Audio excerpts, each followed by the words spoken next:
আজকের প্রথম খবরটা হলো ঈদের দিনেও ইসরায়েলে হামলা মৃত্যু মিছিল। ঈদের দিনেও গাজায় ধারাবাহিক হামলা চালালো ইসরায়েলি ফৌজ। সোমবার ভোর থেকে শুরু হওয়া বিমান এবং ক্ষেপণাস্ত্র হামলায় নারী ও শিশুসহ অন্তত 64 জন প্যালেস্তিনীয় নিহত হয়েছেন। আহতদের সংখ্যা শতাধিক। নিহতদের মধ্যে রাষ্ট্রপুঞ্জের এক কর্মী রয়েছেন বলে স্বাধীন প্যালেস্তাইনপন্থী সশস্ত্র গোষ্ঠী হামাস নিয়ন্ত্রিত গাজা স্বশাসিত কর্তৃপক্ষ জানিয়েছেন। শরণার্থী শিবিরে কর্মরত অন্তত 8 জন শরণার্থীর মৃত্যু হয়েছে বলে দাবি। আজকের পরবর্তী খবরটি হলো বৃষ্টি বাদল নেই, হঠাৎ গড়ের উপর ধসে পড়ল টিলা, আহত 4 জন। আশঙ্কাজনক শিশু দলাইয়ে। বৃষ্টি বাদল নেই, হঠাৎ এমন এক বিপর্যয় ঘটল দক্ষিণ দলাইয়ের রাজগোবিন্দপুর গ্রামে।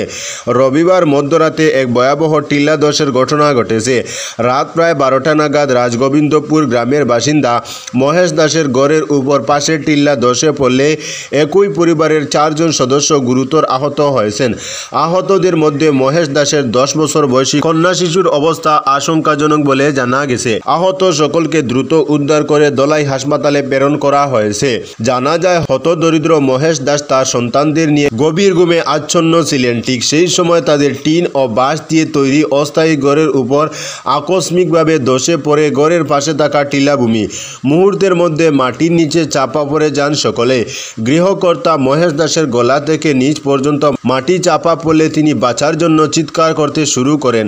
তার আর্তচিৎকার শুনে ছুটে আসেন প্রতিবেশীরা। স্থানীয় লোকজন দীর্ঘক্ষণ ধরে চেষ্টা চালিয়ে মহেশ সহ 3 জনকে মাটি চাপা অবস্থা থেকে উদ্ধার করতে সক্ষম হন। তবে উদ্ধারের পর মহেশ তার 10 বছর বয়সী মেয়ে তানিশ দাসকে খুঁজে না পাওয়ায় আতঙ্কিত হয়ে পড়েন। সকলে মিলে ফের মাটি উঠতে শুরু করেন। দীর্ঘ চেষ্টার পর অচেতন অবস্থায় উদ্ধার করা হয় শিশুকন্যা তানিশ। স্থানীয় বাসিন্দারা দ্রুত একটি অটো করে আহতদের হাসপাতালে পাঠান। শারীরিকভাবে অক্ষম মহেশ দাস সম্প্রতি প্রধানমন্ত্রী আবাস যোজনার অধীনে একটি নতুন ঘর তৈরির অনুমোদন পেয়েছিলেন। সেই কারণে তিনি পুরনো বাড়ির পাশে 3 দিক থেকে টিলা কেটে নতুন ঘর নির্মাণ করছিলেন। দুর্ঘটনার রাতে তারা অস্থায়ীভাবে নির্মিত টিনের ঘরেই ঘুমাচ্ছিলেন। ঝড় বৃষ্টি ছাড়া আকস্মিক টিলার মাটি ধসে তাদের ঘরের উপর আছড়ে পড়ে। এই মর্মান্তিক ঘটনার খবর পেয়ে দলাই থানার এএসআই সন্তোষ কুমার দাস পুলিশ দল নিয়ে দ্রুত ঘটনাস্থলে পৌঁছান এবং প্রাথমিক তদন্ত শুরু করেন। আজকের পরবর্তী খবরটি হলো দুস্থদের মধ্যে বস্ত্র ও খাদ্য সামগ্রী বিতরণ খুঁজের। ঈদ উপলক্ষে প্রতি বছরের মতো এবারও দুস্থদের মধ্যে বস্ত্র ও খাদ্য সামগ্রী বিতরণ করল শিলচরের সামাজিক ক্রিয়া ও সাংস্কৃতিক সংস্থা খুঁজ। 2 দিন থেকে দুস্থদের মধ্যে বস্ত্র ও খাদ্য সামগ্রী বিতরণ করছে সংস্থা। রবিবার শিলচর নিউ মার্কেটে এক কর্মসূচির আয়োজন করে অসংখ্য দুস্থদের হাতে তুলে দেওয়া হয় খাদ্য সামগ্রীর কিট ও ঈদের কাপড়। এতে মুখ্য অতিথি হিসেবে উপস্থিত ছিলেন ডিএসের সহসাধারণ সম্পাদক অরিজিৎ গুপ্ত। সম্মানিত অতিথি ছিলেন মৃণাল নাথ, নিয়ালেন্দু দেব ও ডাক্তার হেলিম রেজা। অতিথিরা বক্তব্যে খুঁজের প্রশংসা করেন। বন্টন অনুষ্ঠানে উপস্থিত ছিলেন কামার লস্কর, রেজওয়ান খান, খাদিজা লস্কর, মাম্পি মজুমদার, ইফাজ লস্কর প্রমুখ। আজকের পরবর্তী খবরটি হলো বিস্ফোরণে মৃত শিশু মহিলা সহ 6 জন।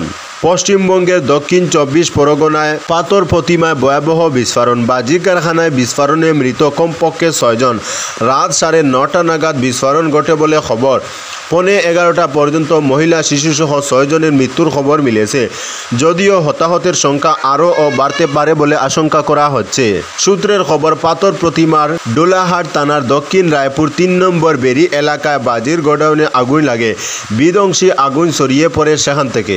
বিস্ফোরণের তীব্রতা অনেক বেশি ছিল। ভেঙে পড়ে এলাকার বাড়িও। মজুদ বাজি থেকে মুহুর্মুহু বিস্ফোরণ ঘটতে থাকে। এখনও পর্যন্ত 3 জনের মৃতদেহ উদ্ধার হয়েছে এবং বাকি 3 জনের দেহ এখনও উদ্ধার করা সম্ভব হয়নি বলে খবর। কারখানায় বাজি তৈরি করছিল চন্দ্রকান্ত বণিক নামে এক ব্যক্তি। সেই গোডাউনেই ঘটে বিস্ফোরণ। পাথর প্রতিমার তৃণমূল বিধায়ক সমীর কুমার জানা ঘটনাস্থলের উদ্দেশ্যে রওনা দেন। ঘটনাস্থলে রওনা পুলিশ সুপারেরও। পুলিশও সেখানে গিয়ে পৌঁছয়। আজকের পরবর্তী খবরটি হলো শিলচর রামনগরে ভয়াবহ দুর্ঘটনা, হত 1 জন। ঈদের সন্ধ্যায় ভয়াবহ সড়ক দুর্ঘটনা ঘটল শিলচর রামনগরে। দুর্ঘটনায় মৃত্যু ঘটল এক যুবকের। সোমবার সন্ধ্যা 7:30 নাগাদ একটি বাইক ও স্কুটির সংঘর্ষে মৃত্যু ঘটে বরখলা দুর্গাপুরের যুবক ফেরদৌস আলম আপু বরবুইয়ার। আব্দুল খালিক উর্ফে নিয়ামনি বরবুইয়ার একমাত্র ছেলে আপু বরবুইয়া। তার পরিবারের রয়েছেন মা, বাবা, 3 বোন।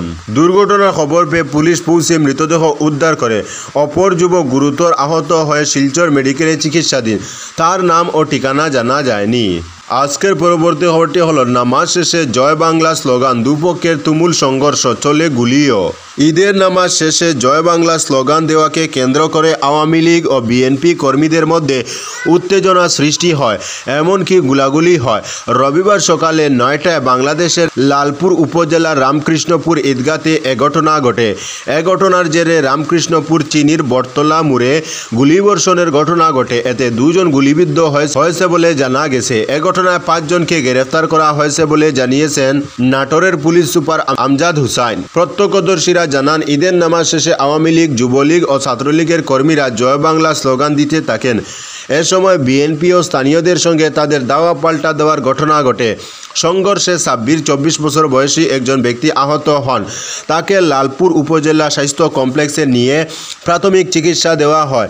এর কিছুক্ষণ পরেই পরিস্থিতি শান্ত হলে আওয়ামী লীগ সমর্থকরা আবারও বিএনপি সমর্থকদের উপর গুলিবর্ষণ শুরু করে। কমপক্ষে 40 থেকে 50 রাউন্ড গুলি ছুড়ে তারা। এতে সুজাত নামে একজন বিএনপি কর্মী গুলিবিদ্ধ হন। আজকের পরবর্তী খবরটি হলো জোরো হাওয়া, গাছ পড়ে মৃত্যু 3 পর্যটক সহ 6 জনের। জোরো হাওয়ার তাণ্ডবে হিমাচল প্রদেশের কুল্লুতে গাছ পড়ে মৃত্যু হলো 6 জনের। মৃতদের মধ্যে 3 জনই মহিলা। রবিবার বিকেল 5টার দিকে এই ঘটনা ঘটে। প্রাথমিকভাবে জানা গেছে একটি গুরুদ্বারের কাছে গাছটি ধসে পড়ে। তখন কয়েকজন নিচে বসেছিলেন। তাদের উপরে গাছ পড়ায় 6 জনের মৃত্যু হয়েছে। জখম হয়েছেন বেশ কয়েকজন। আহতদের চিকিৎসার জন্য জারি হাসপাতালে ভর্তি করা হয়েছে। তবে প্রশাসনের সূত্রে জানা গেছে মৃতদের মধ্যে 3 জন পর্যটক, একজন রাস্তার ধারের ফেরিওয়ালা ও গাড়ি চালক। ঘটনার পর পুলিশের দল কুলুর অতিরিক্ত জেলা ম্যাজিস্ট্রেট অশ্বিনী কুমার জানিয়েছেন যে ভূমিধসে 6 জন প্রাণ হারিয়েছেন এবং অনেকেই আহত হয়েছেন। Manikaran station house officer SHO এর নেতৃত্বে পুলিশের একটি দল ঘটনাস্থলে উপস্থিত থেকে উদ্ধার ও ত্রাণ কাজের তদারকি করে। পুলিশ এখনও মৃতদের পরিচয় জানতে পারেনি। আজকের পরবর্তী খবরটি হলো দোলাইয়ে শান্তিপূর্ণভাবে পালিত হলো ঈদ উল ফিতর। দোলাই বিধানসভা কেন্দ্রে শান্তিপূর্ণভাবে পালিত হলো পবিত্র ঈদ উল ফিতর। 1 মাস সিয়াম সাধনার পর মুসলিম সম্প্রদায়ের এক বৃহত্তর ধর্মীয় উৎসব নির্বিঘ্নে সম্পন্ন হওয়ায় সর্বস্তরের মানুষ সন্তোষ প্রকাশ করেছেন। ঈদ উপলক্ষে দোলাইয়ের বিভিন্ন ঈদগাহ ময়দানে আগে থেকেই সুসজ্জিত করা হয়। শান্তিপূর্ণভাবে ঈদ উদযাপন নিশ্চিত করতে প্রশাসনও ছিল তৎপর। পুলিশ সুপারের তত্ত্বাবধানে জেলা সদর সহ সকল থানা এলাকায় যে কোনো অপ্রীতিকর ঘটনা এড়াতে ঈদের একদিন আগে পুলিশ রোড মার্চ করে। ঈদের দিনেও পুলিশকে সক্রিয় ভূমিকা পালন করতে দেখা যায়। সোমবার সকাল 8টা থেকে 8:30টার মধ্যে দোলাই সব ঈদগাহে ঈদের জামাত অনুষ্ঠিত হয়। দোলাইয়ে প্রধান 2টি ঈদগাহ বাম ঈদগাহ ময়দান বাগাবাজার এবং বাম ঈদগাহ ময়দান রাজঘাটে সকাল 8:30টায় জামাতের সময় নির্ধারিত ছিল। তবে নির্ধারিত সময়ের 1.5 ঘন্টা আগে থেকে ঈদগাহে মুসল্লিদের আগমন শুরু হয়। বাগাবাজার বাম ঈদগাহ ময়দানে উপচে পড়া ভিড় লক্ষ্য করা যায়। নির্ধারিত সময়ের অনেক আগেই ঈদগাহ কানায় কানায় পূর্ণ হয়ে যায় এবং দেরিতে আসা হাজারেরও অধিক মুসল্লিকে ঈদগাহের বাইরে নামাজ আদায় করতে হয়। একই চিত্র দেখা যায় বাম ঈদগাহ ময়দান রাজঘাটেও। ধারণা করা হচ্ছে এই 2টি ঈদগাহের প্রতিটিতে অন্তত 8 থেকে 10 হাজার ধর্মপ্রাণ মুসলমান ঈদের নামাজে অংশগ্রহণ করেন। তো বন্ধুরা, আজকের জন্য এতটুকু। পরবর্তী কোনো নতুন ভিডিওতে দেখা হবে, তখন অবধি ধন্যবাদ।